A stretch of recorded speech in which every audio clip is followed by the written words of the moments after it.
"We don't need your input." He said it like I wasn't even there, like the words I'd just spoken had evaporated before they reached his ears. His hand came up before I could finish my second sentence, that dismissive wave he'd perfected over the past 8 months. 17 people sat in that room, and not one of them met my eyes. They just waited for him to move on, waited for the meeting to continue, as if I hadn't spoken at all.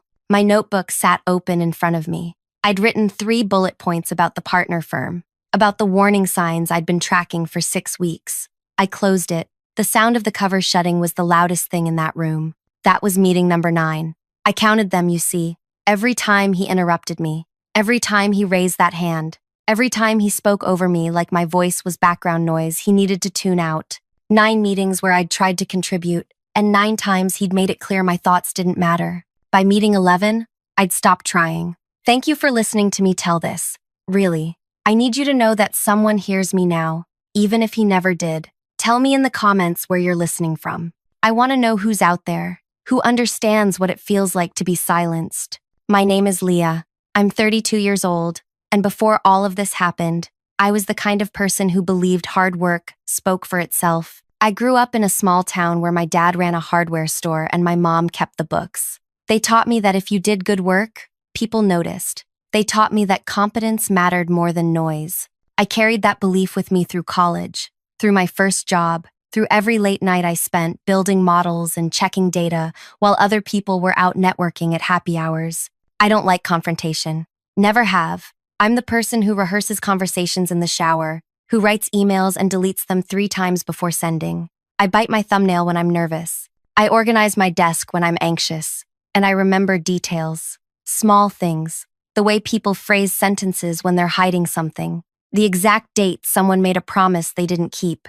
I've always been that way, even as a kid. My mom used to say I had a steel trap for a memory, but it made me too serious. She wanted me to let things go more easily. I never learned how. I started at the firm 4 years before everything fell apart. Junior analyst position, decent salary, good benefits. The company handled logistics consulting for mid-size manufacturers. Nothing glamorous, but stable. Important work that kept supply chains running, kept products moving, kept businesses alive. I was good at it, better than good. I built a forecast model in my first year that identified a supply vulnerability no one else had caught. It saved the company $3 million in the first quarter after implementation. The CEO presented it to the board as something the leadership team had collectively observed. I remember sitting in my cubicle when I heard about it, eating lunch at my desk like I always did, reading the internal memo that praised our strategic leadership for the insight. I told myself it was fine.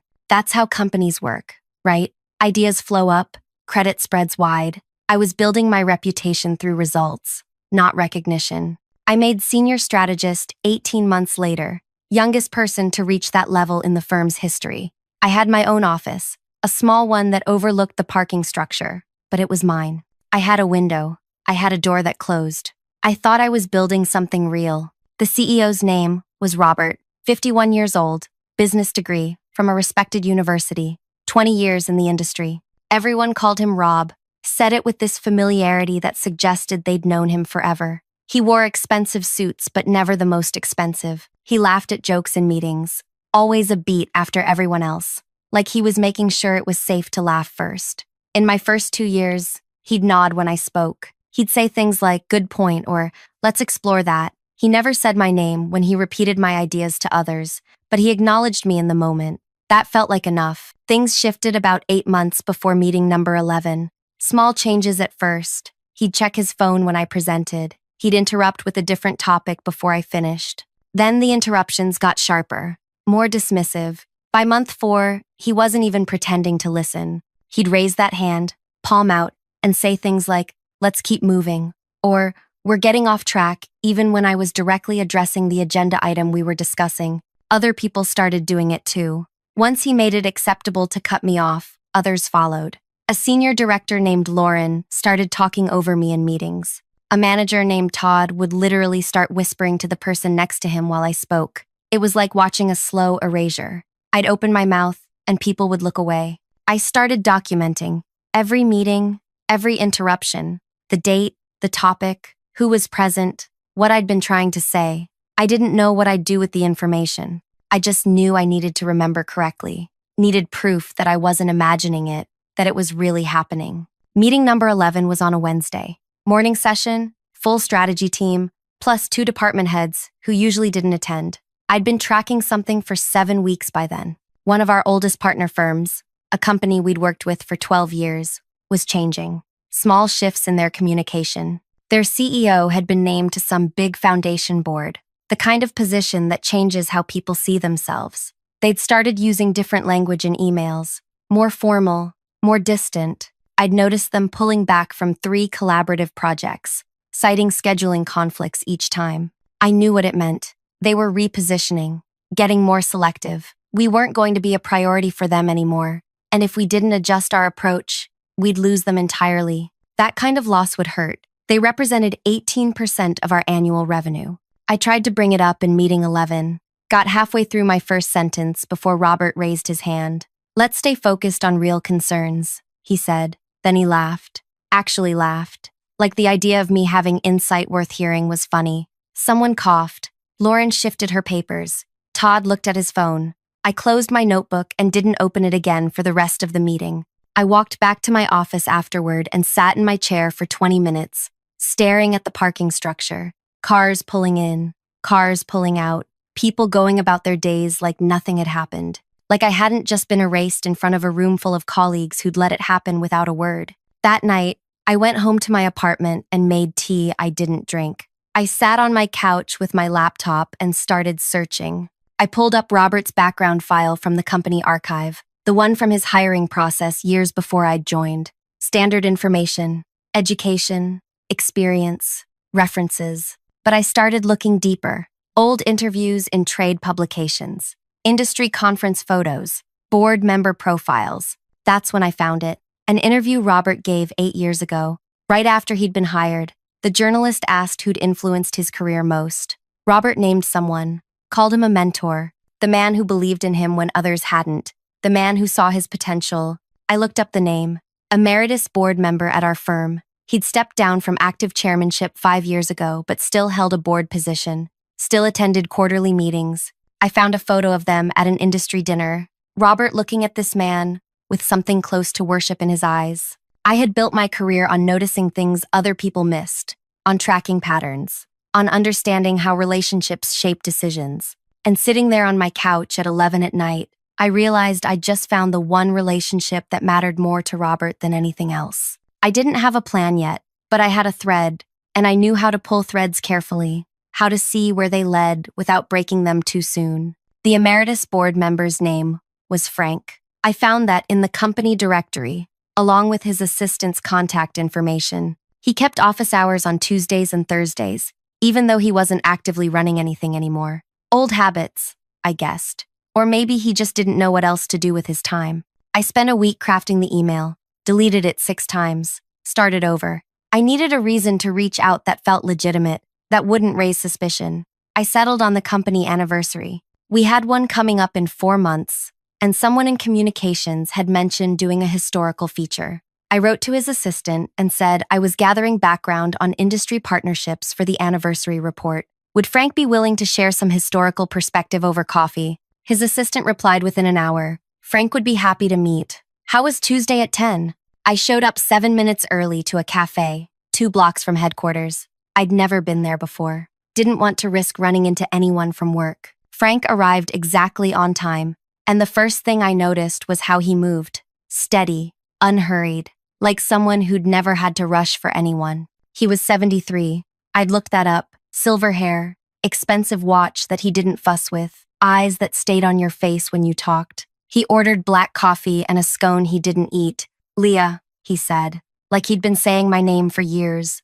"I've heard good things about your work." I wondered if that was true or just something people said. "Thank you. I appreciate you making time." We talked for 40 minutes that first meeting. I asked about the early days of the firm, about how partnerships were different back then. He told stories about handshake deals and cross-country flights to meet potential clients in person. He asked what I did, and I explained my role simply. Analysis, forecasting, pattern recognition. That's valuable work, he said. Not glamorous, but essential. Most essential things aren't glamorous. I said. He smiled at that. A real one. Not the kind people use in business meetings. You're right about that. I didn't mention Robert. Didn't mention being silenced or dismissed or erased. I just listened, asked thoughtful questions, and thanked him for his time. When we parted, he said to reach out if I had more questions. I said I would. I waited 3 weeks before I emailed again. In those 3 weeks, Robert cut me off in 2 more meetings, number 12 and 13, if anyone was counting. And I was, always counting. In meeting 12, I tried to bring up budget reallocation for a project that was bleeding resources. He literally started talking to someone else while I was mid-sentence. Just turned his body away and asked Lauren about her weekend plans. I stopped talking, closed my laptop, no one noticed. Meeting 13 was worse because I'd almost convinced myself it was getting better. I'd prepared a presentation on market trend shifts, spent 8 hours building the deck, checking every data point. Robert, let me get through 3 slides before he stood up and said we needed to table this for another time. The meeting wasn't even half over. We just moved on to someone else's update, while my presentation stayed frozen on the screen behind me. I went to the bathroom after and locked myself in a stall. Didn't cry. I'd stopped crying about this months ago. Just stood there breathing slowly, counting tiles on the floor. 11 tiles across, 14 tiles deep, 154 tiles total in that bathroom. Numbers were reliable. Numbers didn't change their mind about you. My second meeting with Frank happened at the same cafe. I'd sent him a question about partnership evolution, about how firms knew when relationships were shifting. He suggested coffee again, and this time, we talked for an hour. I told him I'd been studying how communication patterns changed when partnerships weakened, how language shifted, how timing of responses indicated priority levels. You're looking at behavior, not just contracts, he said. Contracts tell you what people agreed to once, I said. Behavior tells you what they're choosing now. He nodded slowly, like I'd confirmed something he'd been thinking. Have you noticed any patterns in our current partnerships? I had. Of course I had. I'd been tracking them for months, but I kept my answer measured. A few interesting shifts. Nothing alarming yet, but worth monitoring. Send me your observations, he said. I'd be curious to see what you're noticing. I sent him a 2-page analysis that night, carefully worded, professional. I focused on 3 partnerships, including the one I'd tried to warn Robert about. I didn't frame it as a warning, just presented the data. Response time increases, language formality changes, meeting cancellation patterns. Let the numbers speak. Frank replied the next morning, this is excellent work. Let's discuss next week. We fell into a rhythm after that. Coffee every 2 to 3 weeks. Always brief, always professional. I never complained about Robert, never mentioned the meetings where I was silenced. I just talked about the work, about patterns and relationships and the small signals that most people missed. Frank asked good questions. He'd referenced something I'd mentioned in a previous conversation. Show me he'd been thinking about it. During our 4th meeting, he told me about his early career, about a boss who'd never listened to him until it was too late. A major client had left because his boss had ignored warning signs. I tried to tell him, Frank said, but some people can't hear until the consequences are already happening. I sipped my coffee and said nothing, but I filed that story away, turned it over in my mind later that night. Frank had learned young what it felt like to be unheard, and he'd clearly never forgotten. Work got worse. Robert started bringing in an outside consultant, a guy named Brian who'd worked with him at his previous company. Brian sat in our meetings now, and Robert asked his opinion on everything. Actually turned to him and said, "What do you think, Brian?"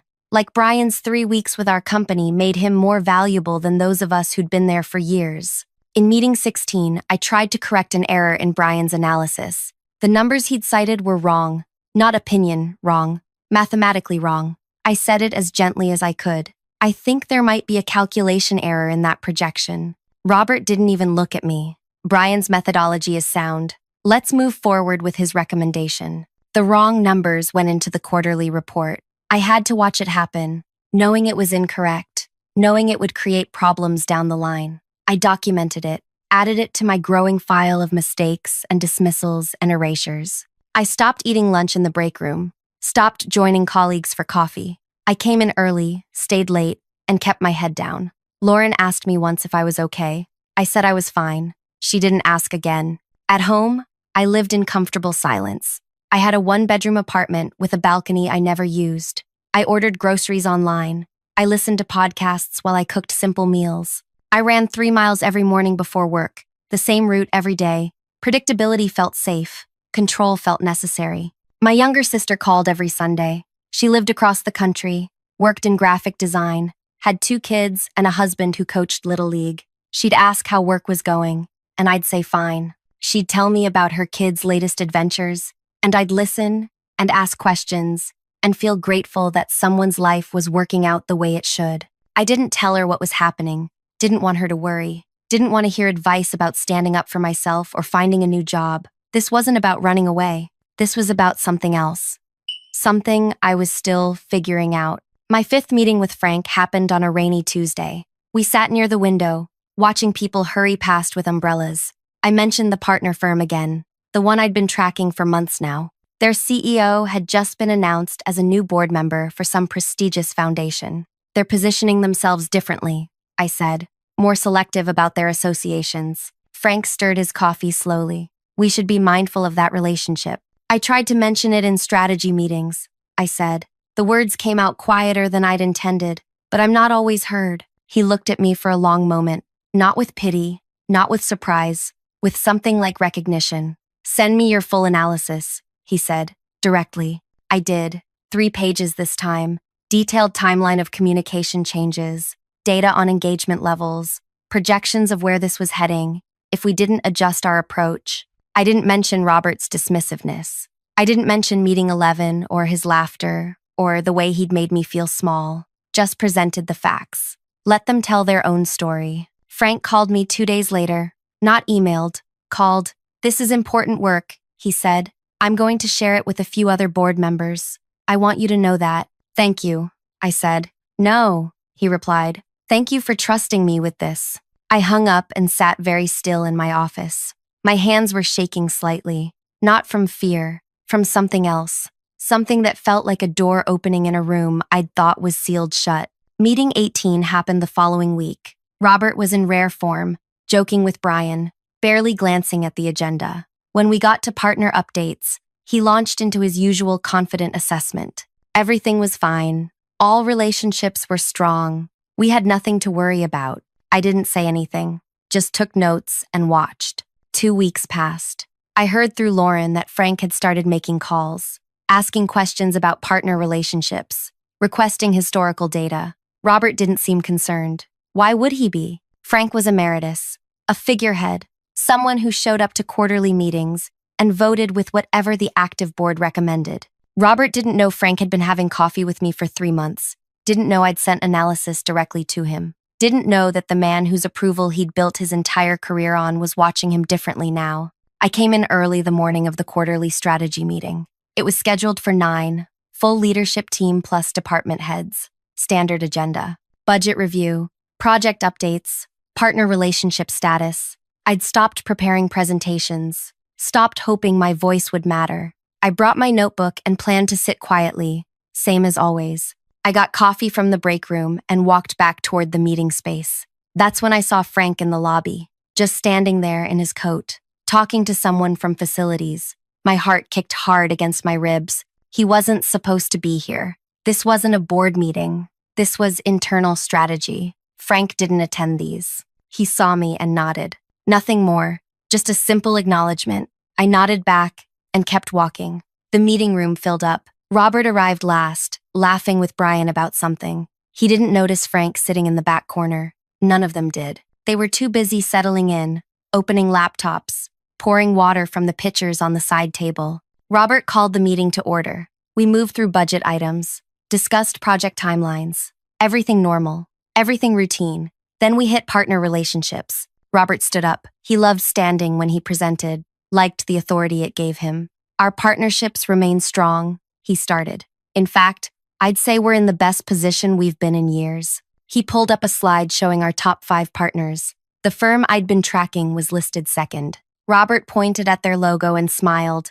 This one's been particularly solid. Their CEO calls me personally to check in. They're desperate to maintain our relationship. A few people chuckled. Robert fed off it, got more animated. Honestly, they'll take whatever terms we offer at this point. They need us more than we need them. He changed his voice then. made it higher, mocking. An imitation of their CEO. Whatever works for you, Robert. We're flexible, Robert. More laughter. Lauren was grinning. Brian nodded along, like this was brilliant business strategy. I felt sick, not because Robert was being cruel, though he was, but because he was doing it in front of the one person whose opinion actually mattered to him, and he didn't even know it yet. Frank cleared his throat, not loud, just enough. Robert stopped mid-sentence, turned, saw Frank sitting there in the back corner, hands folded on the table in front of him. The color drained from Robert's face so fast I could track it happening, pink to white in 3 seconds. Frank, Robert said. His voice had gone thin. I didn't realize you'd be joining us. I wanted to observe, Frank said quietly. His tone was neutral, calm, the kind of calm that made you nervous. Please continue.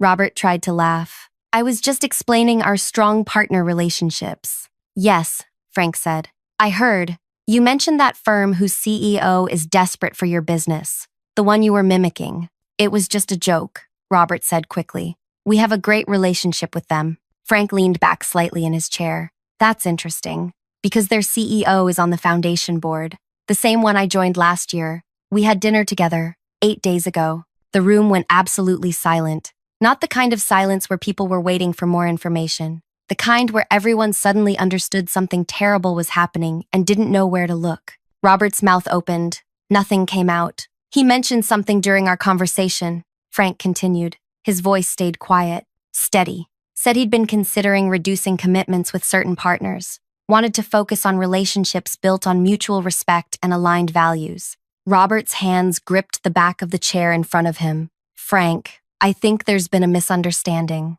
I don't think so. Frank stood up slowly. I received an analysis last month, very thorough. It detailed exactly the kind of communication shift that indicates a partnership in decline.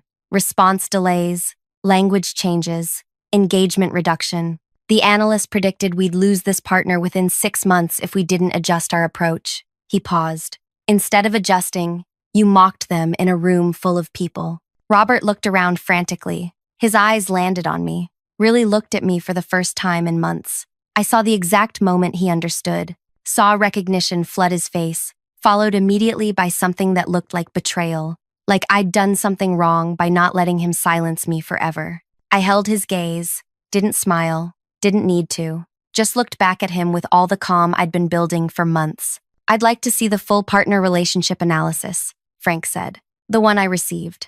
I think the board needs to discuss this at the next meeting. He walked toward the door, then paused. The analysis was excellent work. Exactly the kind of strategic thinking this firm should be listening to. He left. The door closed behind him with a soft click. Robert stood frozen at the front of the room. Brian stared at his laptop.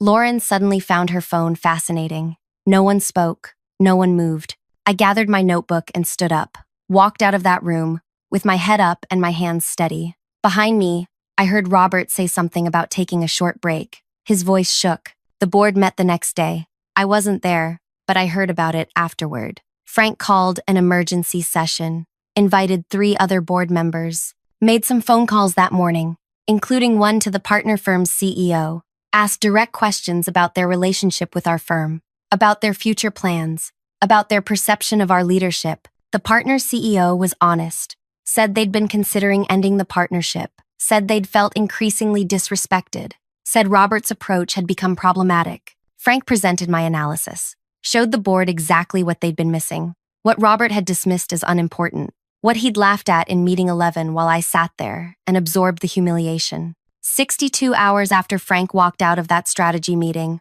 Robert submitted his resignation. The official statement went out that afternoon, pursuing other opportunities, grateful for his time with the firm, wishing everyone continued success. I read it at my desk, let the words settle, didn't feel triumphant, didn't feel vindicated, just felt tired, and maybe a little bit free. Robert cleaned out his office the next morning.